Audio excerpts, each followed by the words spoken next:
Welcome to the Strangers on the Way podcast. I'm so excited to have today's guest with me. I got connected to him about, oh gosh, what is it, 6 months ago, maybe now?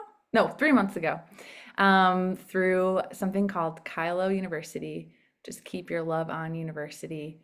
Ben is one of our leaders, Ben Serpell, and I was just so amazed by his servant-heartedness, his vulnerability, and really passion to create healthy and whole families.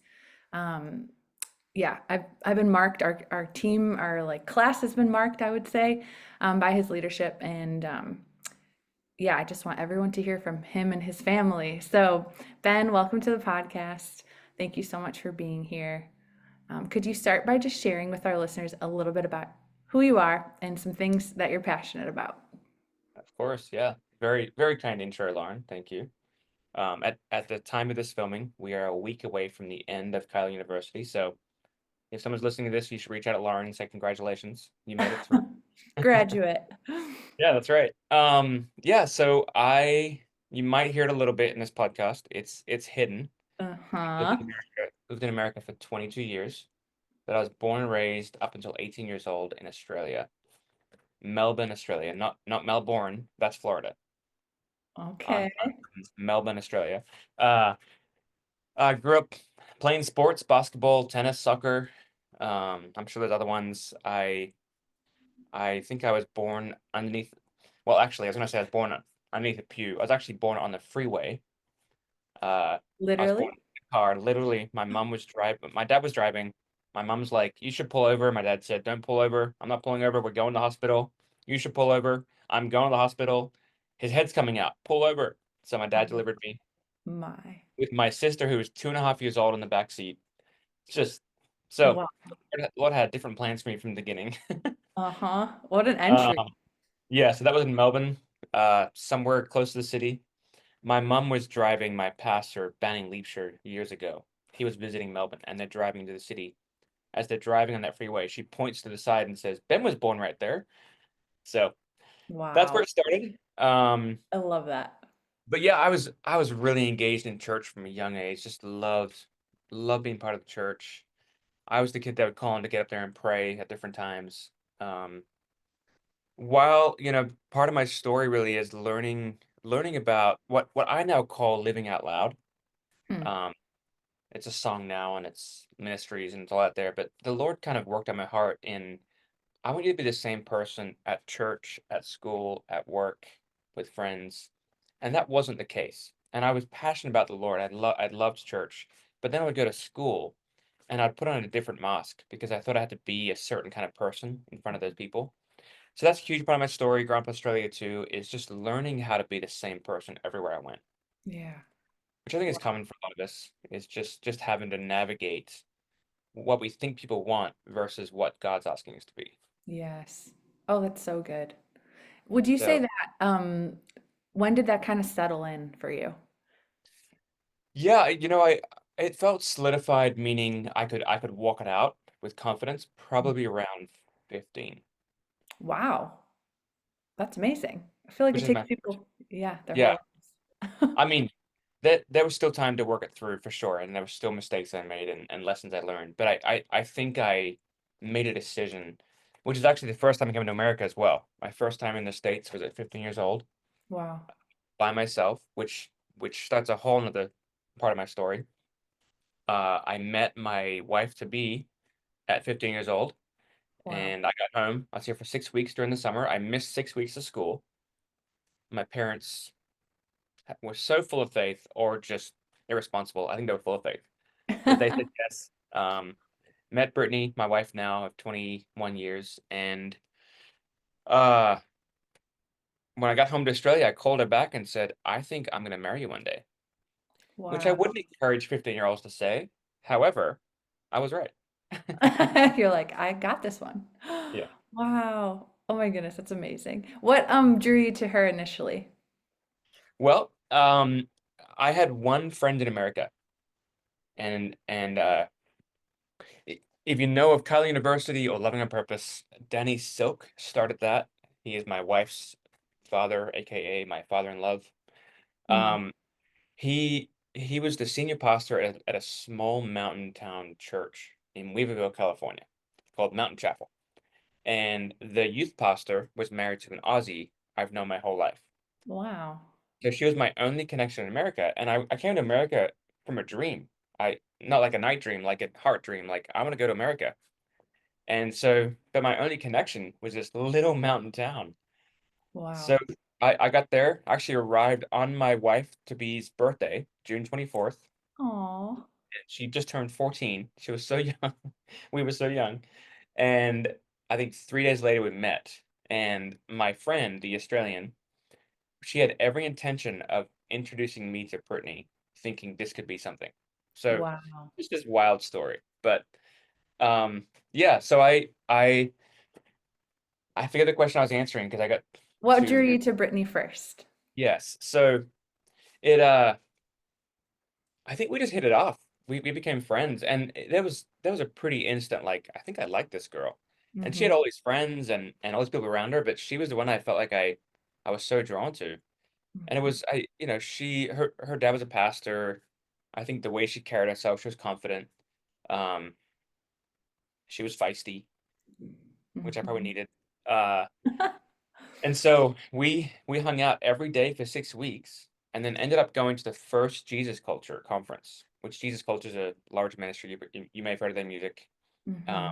first conference ever in 1999 at Bethel Church in Reading, and something happened to both of us like that.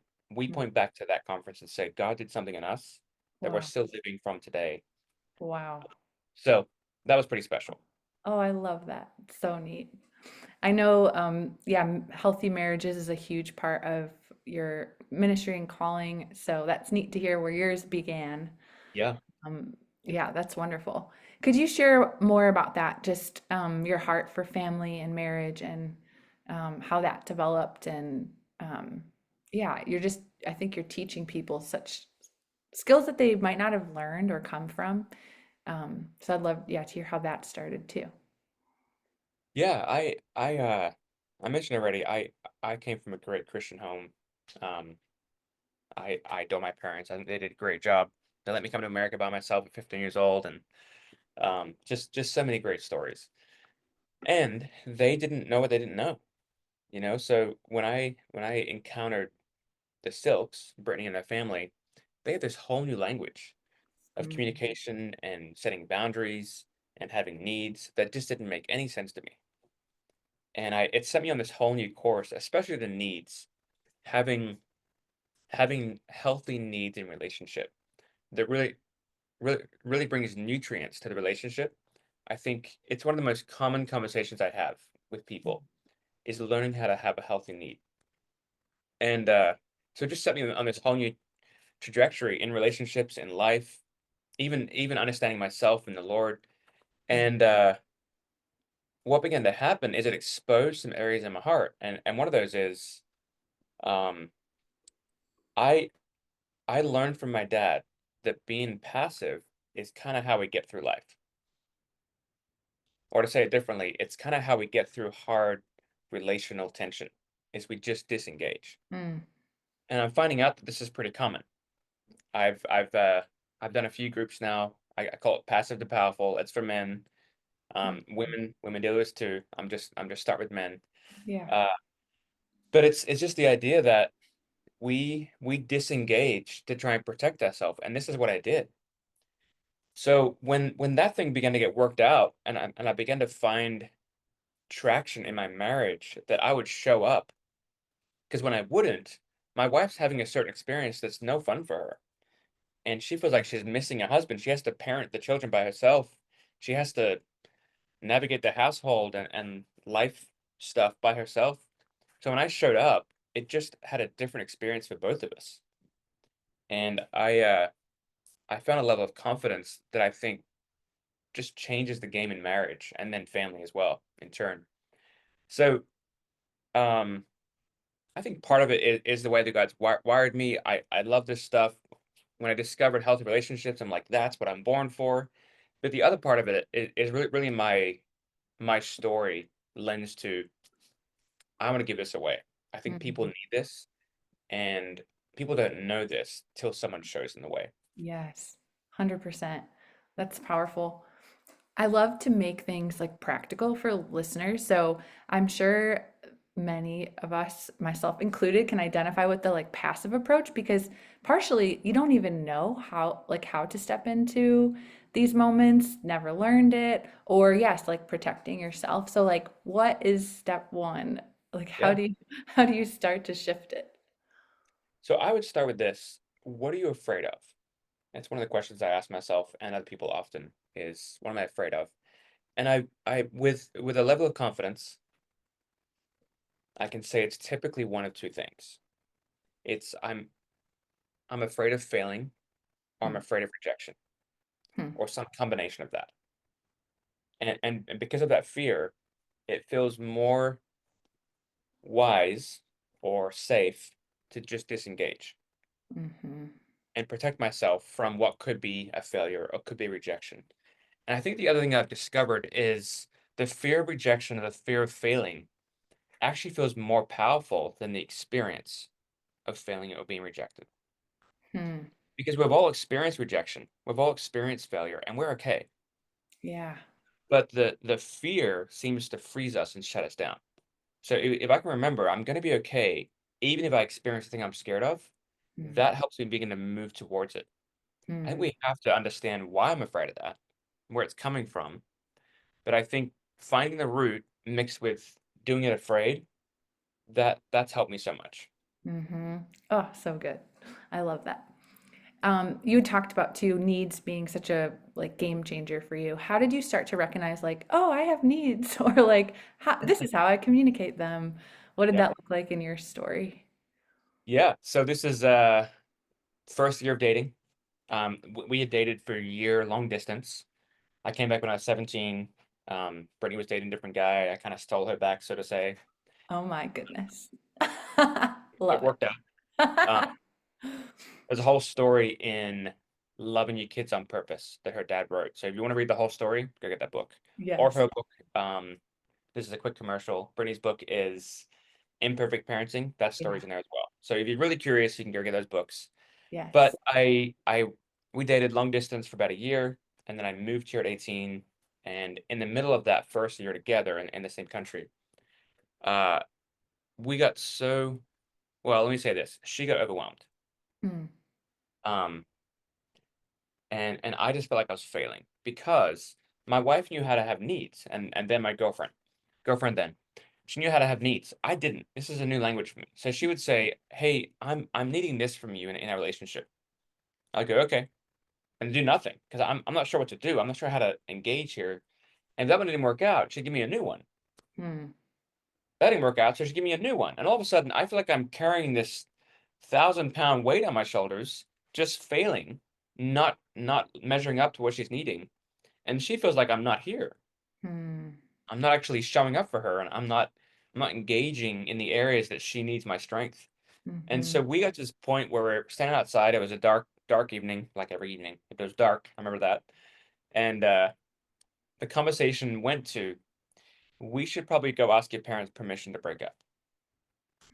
Like every responsible teenage couple, right? I know. I'm like, wow. Again, I think this is the Holy Spirit weaving his way through our relationship. Like I'm Yes. not sure I would have ever thought of asking someone permission to break up until that moment. Yes. So we walk inside, and her parents are on their old MacBook laptop. They close it down at the sound of Brittany saying, "We want to ask your permission to break up." And this ensues a conversation that changed my life. And the conversation was essentially Brittany describing what's happening, what I just said. And her dad looks at me and he said, "Ben, what do you need?" He asked me the question. I don't know what to do with this question. I'd never been asked this question in a relational context. And I felt like I was on the inside of myself, running around searching for an answer and couldn't find one. And that conversation began this dialogue where I had permission for the first time in my life to have a need. Because I think if the need conversation is one-sided, then this relationship is out of balance. And something the Lord showed me over the years is when when I understand now that I have needs, I have permission to have a need, and I don't ask for it, or I don't make it known, I can't control what the person's gonna do with it in front of me. I only control myself. But when I don't communicate that, it's actually pride. So humility lives like I have a need and so do you. And I'm gonna do a good job painting my target for you, so you can do a good job communicating love in my direction, and I'll do the same for you. But it's actually pride and arrogance that we don't do it. It feels like humility, but it's really false humility Wow. that we hide this from people. So Mm, that's been the lesson for me, and so it's just this dance that I've gone on where Brittany and I have been married 21 years, and I would say we're still learning. We've yeah. come so far, Yeah. and I have come so far, but that's So part of it. that's so powerful.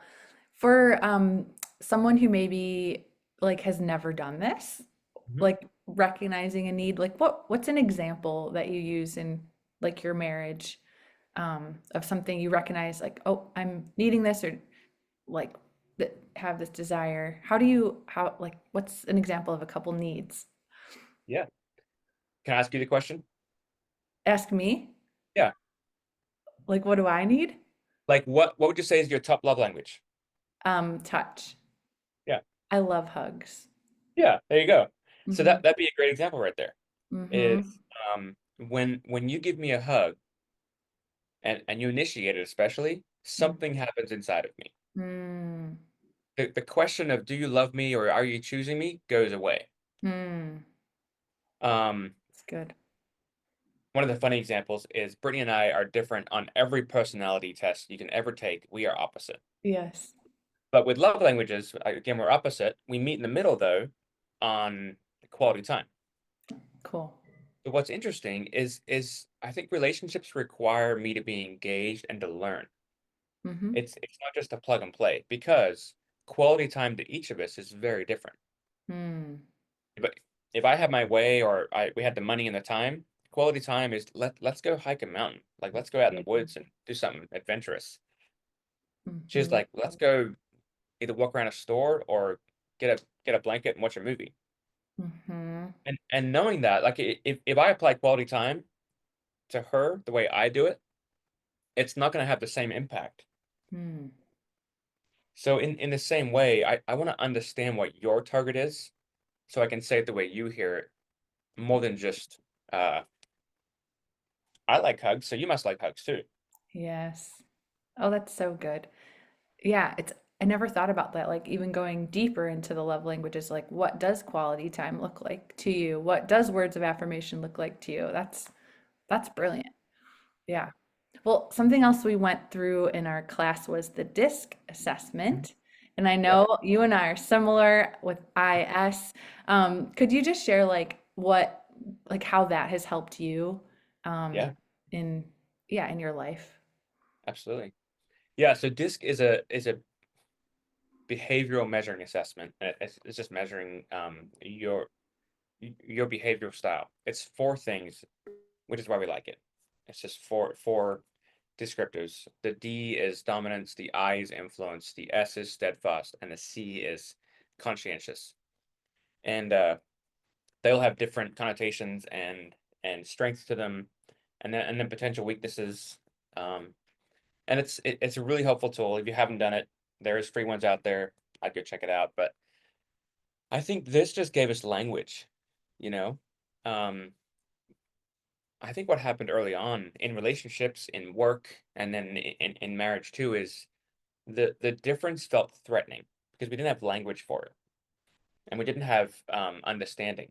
So your difference is threatening me. It feels scary because I would never do it that way. I would never say it that way. And Mm. if you did it more like me, this would get better. Hmm. Wow. But when I can gain understanding, it actually begins to create value for the difference, which Yeah. is what happened on my teams. I had a guy I worked with who was a D, high D, which is dominance. I was probably more of an SI back then. I'm IS more so now, which is the influence and steadfast. So the S is very relational. Hmm. Um, probably avoids conflict more than others. Where the D is going to push into conflict and get it done. Wants to keep moving. doesn't stop for much. Um, and so I was kind of threatened by his difference till I started to figure out we worked together for 3 years. First, he was really hard.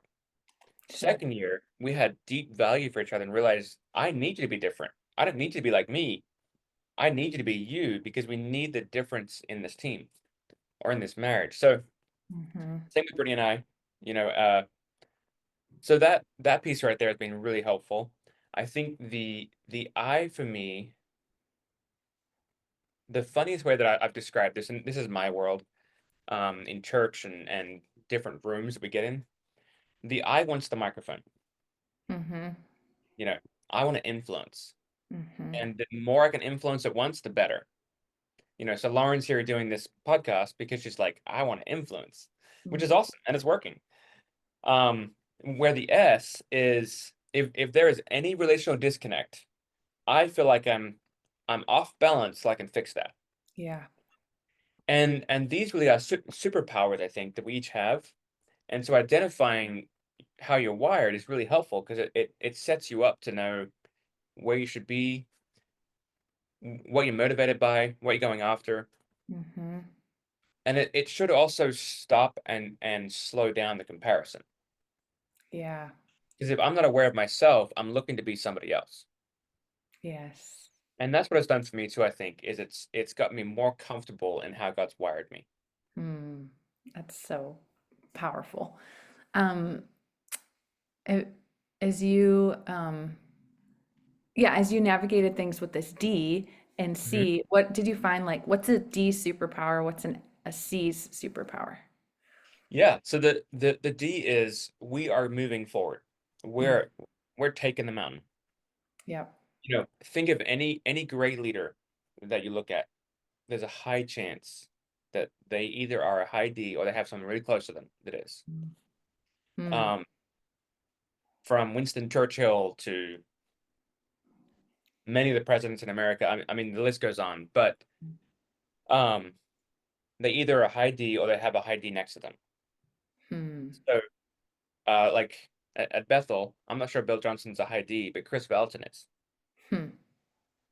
You don't know have context for that. It just means that the number two guy is pushing this thing forward, that we're growing, Hmm.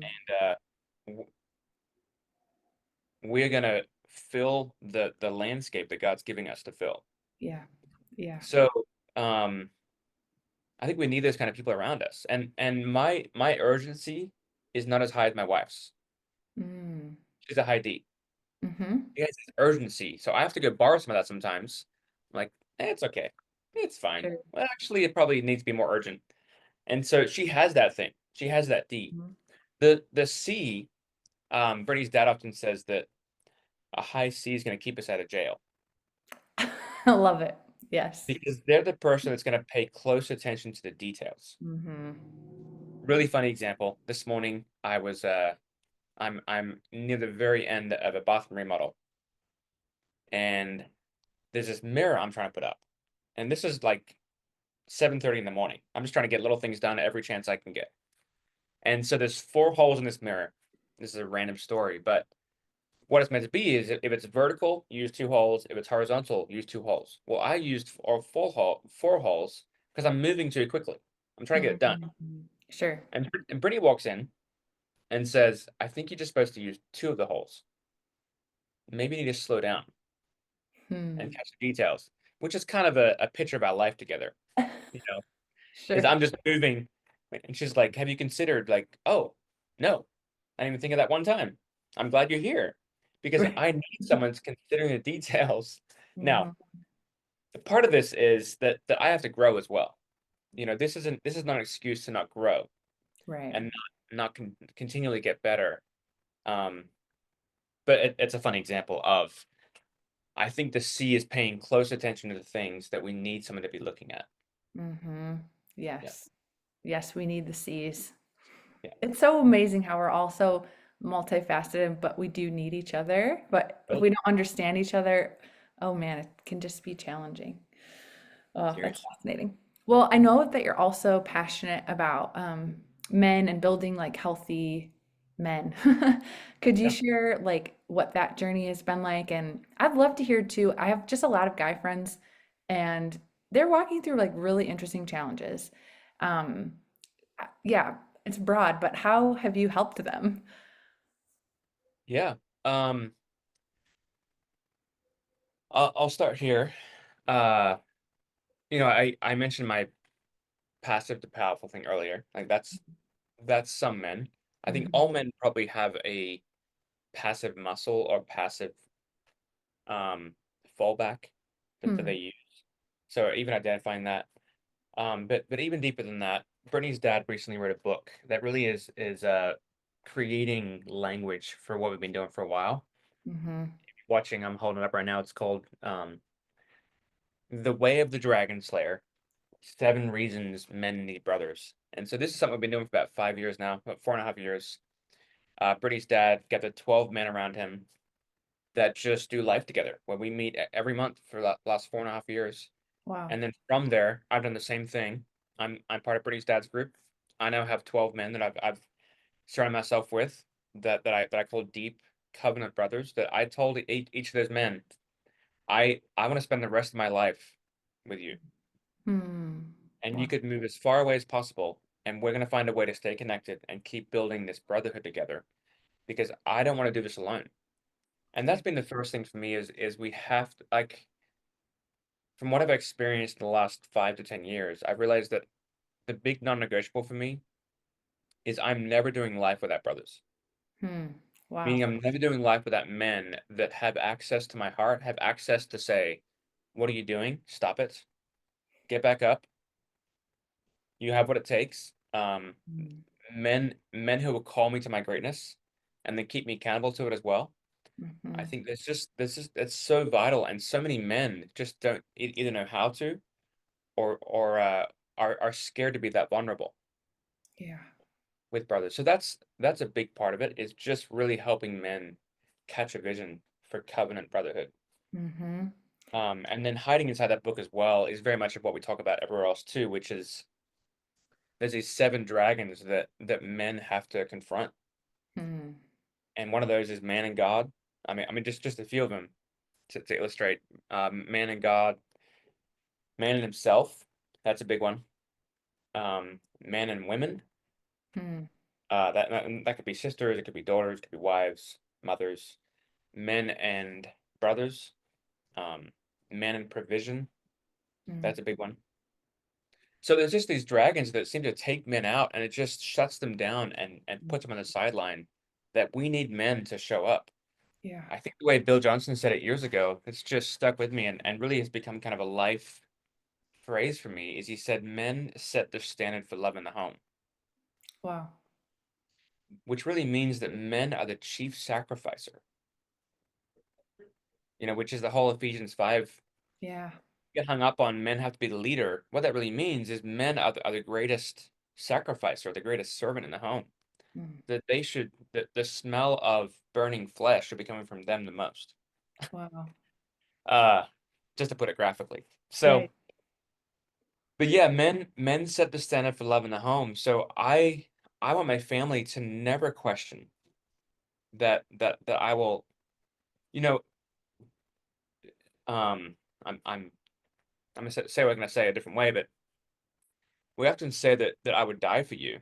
And we're always saying these memes, but really I want my family to know that I will live for them, that I will fight the right thing. And often the thing I'm fighting, it isn't a stranger walking in my door that needs someone to wrestle them and fight them off. It's me. It's my fear. As hmm, men, we have to confront our fear so that dragon doesn't get all over my family and my workplace and my friends. wow. Why do you think men don't do that? I think Like, we've been trained to be okay.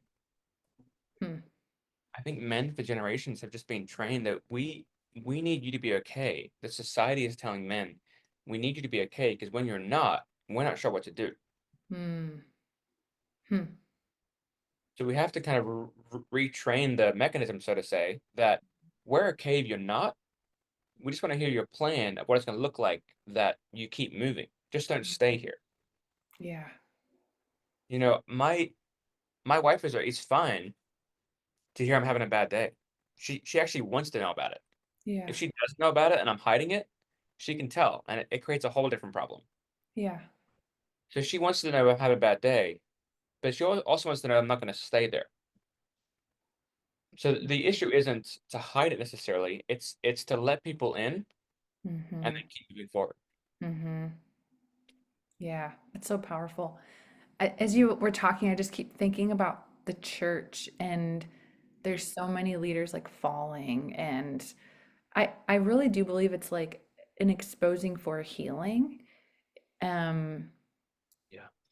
like yeah, how do we start to cultivate this maybe in churches that are not as emotionally healthy, or like have kind of, I don't know, done things like the old school, like I'm the leader, I have to know everything, whatever way. Like, how do you start to shift the culture of Yeah. the church? I, I was in a conversation recently with a pastor, and we were talking about um, who's in their life, and I was essentially saying nobody, because I'm a leader, and everyone around me is kind of in my environment in some way, and Mm, so I'm scared to show them. And there's probably some wisdom in some circles to sure. not let all the people following you into everything, but there's Mm, also wisdom in who does get to be that close. Because if the answer is no one, then you're going to find yourself on an island or in a mess that no one got the opportunity to point out. mm, And if there's a blind spot, no one gets the opportunity to say, "Hey, do you see that? Do you smell that? That smells you. It's coming from you. Do you want mm, to do something about that?" mm, Because no one was ever invited in. And I think, we hear people say it's lonely at the top. mm. It's true. It does change the access points and the community experience. However, we have to have a plan to do it differently. So Yeah. I think that's a big piece right there. And I am hearing really hopeful stories about people who are doing this really well, like lead pastors of large churches who Hmm. have built into their life this piece right here, Mm. which That's is so awesome. good. I love that. That's really good. Well, I'd love to just segue. I would love to hear about Australia. I Hmm. haven't been there yet. It's a dream to go one day. But what was Yep. it like growing up there? What is like, is the culture like, how is it different than the United States? Yeah. Any, yeah, fun stories from childhood? So I was telling someone the other day, um, my wife actually saw a deer get hit just a few nights ago Hmm. on our freeway. She saw a car hit this deer, and I said in Australia, that's the same thing, except it's kangaroos. All Oh the my, signs are kangaroos, right? So there's just kangaroos. Where I grew up, oh my we're like goodness. 5 to 10 minutes from fields. They're just full of kangaroos. And Wow. it's like deer. And there's some deer there as well, but not where I grew up. There's kangaroos. They're just and they become pests almost. Like, get out Sure. of the road. Um, Amazing. when I first came to America, 15 years old, like I said, and I had these three people talking to me, and my accent was much stronger back then, so it was very clear. I was from Australia. And they said, "Do you ever ride kangaroos?" And somehow in this split second, I decided to create this story. And I said, "Yeah." And I made up these five names. I got Bob on Mondays. I write to school. On Tuesdays, I write Fred. And I went through the whole story like, really? No, that's not true. Um, but it's very similar in many ways. To put it like Western culture, right? Very similar like that. I think overall, what I've noticed is the Australian culture is a little more laid back. Hmm. Like, they kind of have this. I did an English paper in college on the phrase "she'll be right," She'll be which, right. yeah, you probably say she will be okay or she will be right. Um, she'll be right, mate. It's kind of this persona almost that it's good. It's all right. Mm, It's almost the surfer culture that has weaved its way into most of the culture where they feel more laid back overall than probably America, maybe. hmm. Has this driving thing, which I Hmm. love as well. It's just different, Yeah. you know. Yeah. Yeah, it's summer during Christmas time. We had that conversation recently. People just trying Yeah. having such a hard time getting their head around that it's hot outside. Yes. during Christmas. Though the malls and commercial places like that do have the scene of like snow and Santa's workshop because Fun. that's normal. But you walk outside and it's scorching hot. Summer. Do people put up lights Yeah, and yep, just warm? just warm, exactly. That's so fun. I love Yeah, that.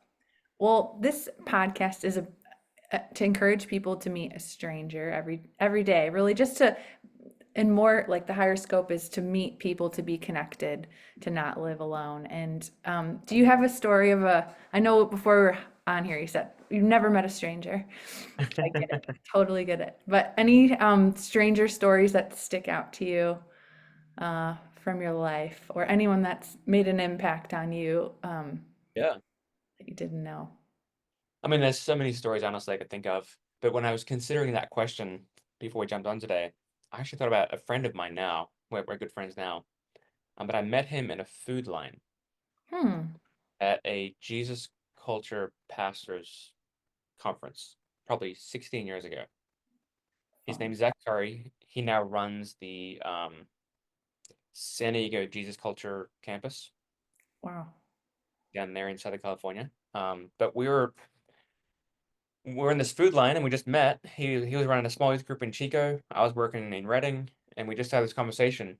And it was just wild watching how that relationship blossomed. We would see each other once a year after that, like, hey, it's you again, hey, it's you again. And then I got invited to one of his camps, spoke at a camp, and then fast forward, our girls are the same age. My middle daughter, I have three children. My middle Mm-hmm. daughter is 15. Her and Zach's middle daughter are best friends. Oh, And so wow. just even watching, from the beginning moment where it's just this guy getting food to now, my girl has just gotten so much life from that family and from her. It's just so sweet. That's so good. Yeah. How did that conversation start? Just for people who are like, there's a lot of young people struggle with social anxiety. So how did you break the ice? And I know you're the IS influencer, so it might be easier for you, but how did that happen? Great question. I I I think one of the practices I've found is I want to talk about myself last. Mm, So it's good. I have a couple of questions, tell me about yourself. Where do you live? Where'd you grow up? Um, what are you doing for work? That's often an easy one. Um, Mm-hmm. in certain circles, that's I try to hold that one for later as well. Yeah. But even hearing what someone does for work can tell me a lot about them. I can learn about their passions and different things, but that's how that one started too, is where you from? What are you Mm-hmm. doing here? And we often meet people in some kind of related context. So Yeah. in this case, it was a pastor's lunch thing. Mm-hmm. So there was some kind of context that we could start with some similar thoughts going on already. I think in the same way, just ask some questions about the person in front of you. Mm-hmm. And then they may ask questions about you. If they don't, you learn some great things, and we'll see where it goes. Mm-hmm. But the tendency is when I get anxious or nervous, is I just start talking about myself. Mm. At least I've noticed that. Mm-hmm. Yeah. Yeah, that's such a great point. And people really do, questions are such great openers. I just heard a podcast this morning about like good questions that you can ask to start conversation. And I know the work you'd mentioned, the work thing being a bit sensitive, just America, I think, really values that, but not everyone defines themselves that way. And so they were saying, like, have you been working on anything exciting? So it could be related to your work, or it could be, like your woodworking or what, things like Yeah. that. So I love that. Well, as we wrap up, this episode will drop in the beginning of 2025, a new year. What are you looking forward to in this next year? And then anything like wisdom that you have for our listeners, anything you sensing prophetically over them?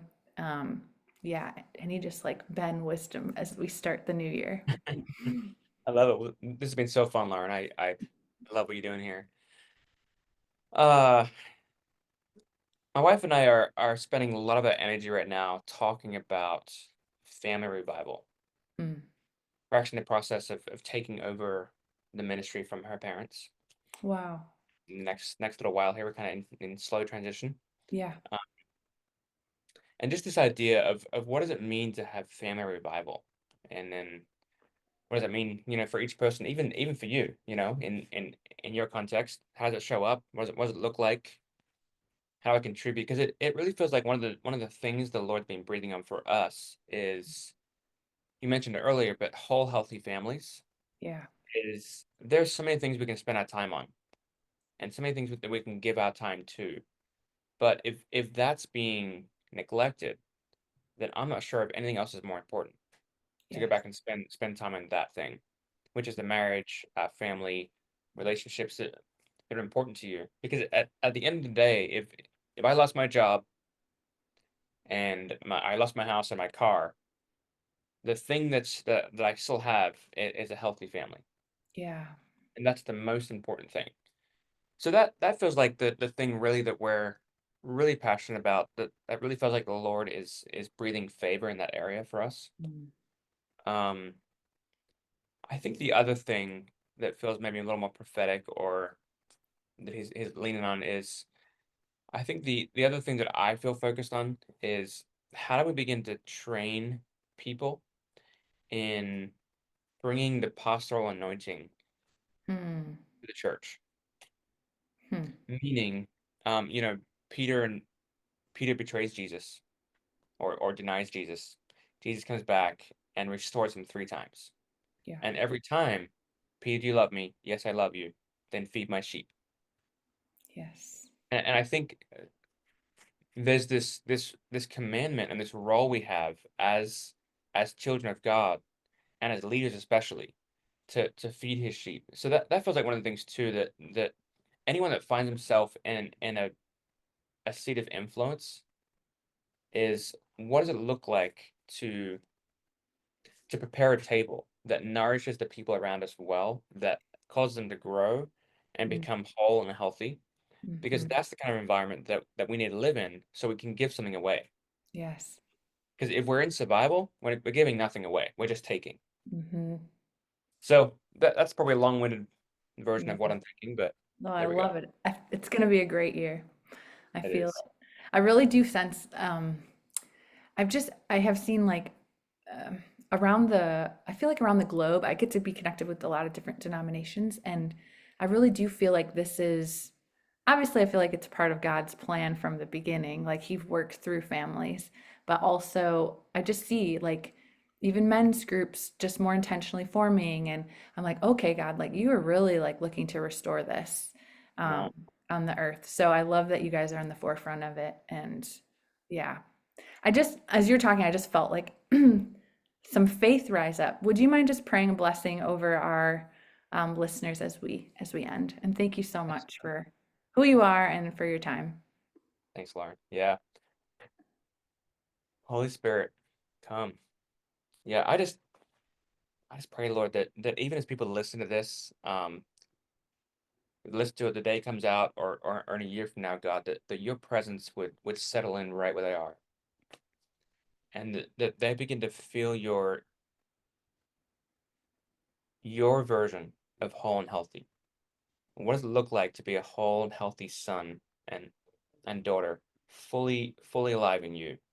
That from that place, God, that we begin to see momentum and breakthrough. That the places where the orphan spirit and where survival has just robbed churches and families and society, that we'll become so famous in this next season, God, that 2025, that the church will become famous for showing up and investing and giving. So I just release, God, even the anointing to actually walk out wholeness and health at a new level, God, in every relationship, that you give us the wisdom, the revelation, and the tools to do it well, to put you on display. In Jesus' name, Mm. amen. Amen. Thanks, Ben. Thanks, Lauren.